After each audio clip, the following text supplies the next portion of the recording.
Jean-Pierre, Mohamed, Daniel, Nikolai, Youssef. Qu'est-ce que ces noms ont en commun?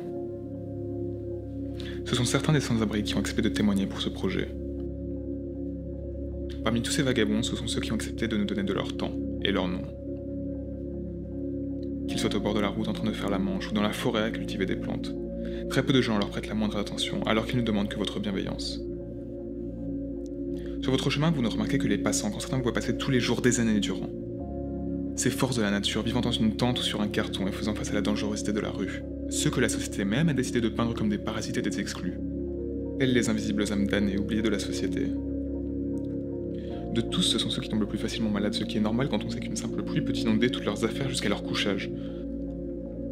De tous, ce sont ceux qui se font le plus souvent voler alors qu'ils n'ont déjà rien pour eux et pourtant tant à donner. De tous, ce sont sûrement ceux qui sont les plus détestés et les plus écartés de la communauté. Poteaux, rochers, barres de métal et bien sûr policiers, tout est bon pour les empêcher ne serait-ce que de se coucher. Et comme tout est bien dans ce monde et qu'ils n'ont rien, tout est bon pour les empêcher même de vivre, alors comment faire pour les aider? Comment leur montrer que certains pensent encore à eux et se battent pour eux? Les associations leur donnent des provisions, les urbanistes leur proposent des logements très bien, mais il faut voir plus grand.